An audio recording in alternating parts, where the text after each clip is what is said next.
Hi, Wellsville. As we're talking about collaboration this month, I have a story that helps to illustrate collaboration. This book was one of the books that I used to read at my grandma and grandpa's house when I'd go to visit. And a long time ago, when they were giving up their things in their house because they were ready to go to a nursing home, Grandma gave this book to me. So it's extra special for the sentimental reason, but it is a great illustration of how people can work together for a common goal. See if you can be on the lookout for that common goal, who collaborates, and how they collaborate. It's called The House in the Hole in the Side of the Tree.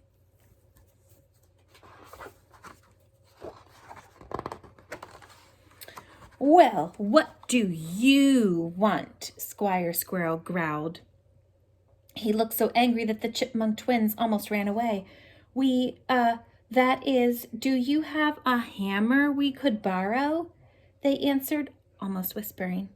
No, shouted Squire Squirrel. What do you think this is, a hardware store? Then he slammed the door so hard that the tree shook, and his house in the hole in the side of the tree shook too. Squire mumbled and grumbled all the way up the stairs. He looked around his house. To be sure that it was all right. He had not made the house very well. He knew that he must stop slamming doors or the whole house would fall down. I really should build a better house in a better place, Squire grumbled to himself. These neighbors never do anything for me. All they ever do is borrow hammers and things.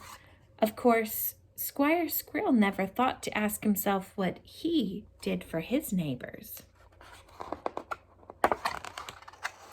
Just then Squire heard something at his window. Yoo-hoo! Someone said. Squire opened his window and stared into the face of Oscar Owl, sitting on a big limb in a big tree. Nosy neighbors, Squire mumbled. They're even sitting in the trees outside my window. What do you want, Oscar? What do I want? Oscar began to think. Yes, what do I want? I seem to have forgotten.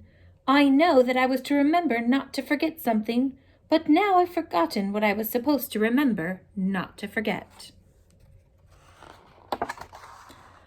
I suppose you want to borrow something too, said Squire. Why, yes, of course, said Oscar. How thoughtful of you to remember. But what was I to remember? What was I to borrow? Let me think. Oh, yes, I need a steasuring mick. Oh, dear, no, I mean a measuring stick. Squire slammed his window so hard that a board fell from his house in the hole in the side of the tree. If I had a measuring stick, I'd wrap it around his silly neck, Squire grumbled.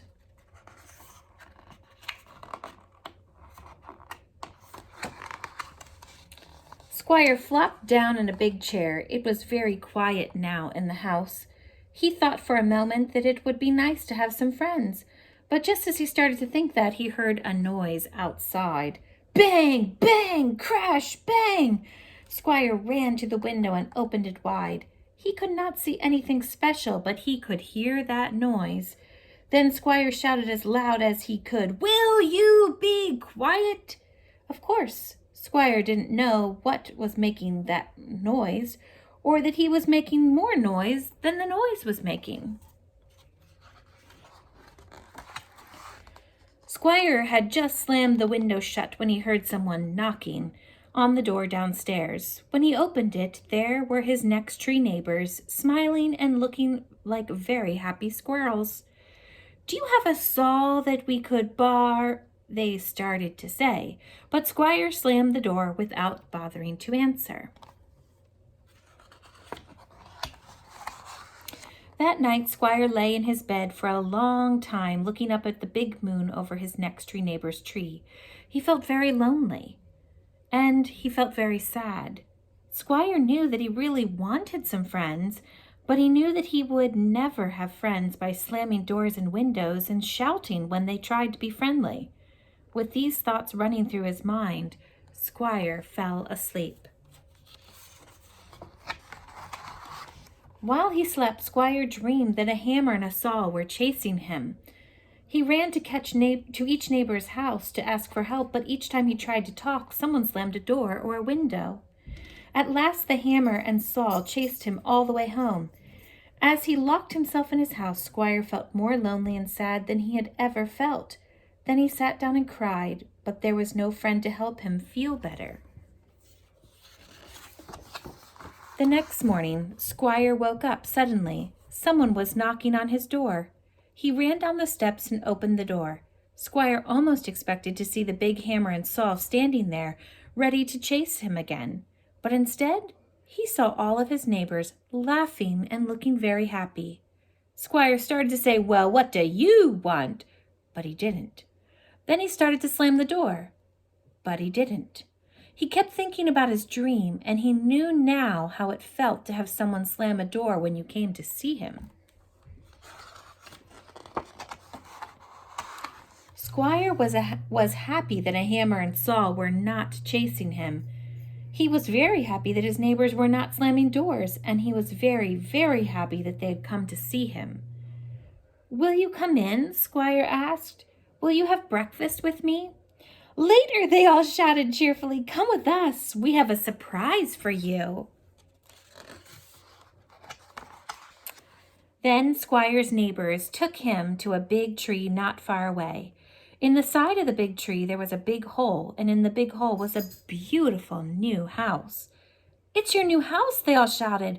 "We made it for you because we like you and we want to be your friends." Squire Squirrel was so ashamed that he could not even look at his wonderful neighbors.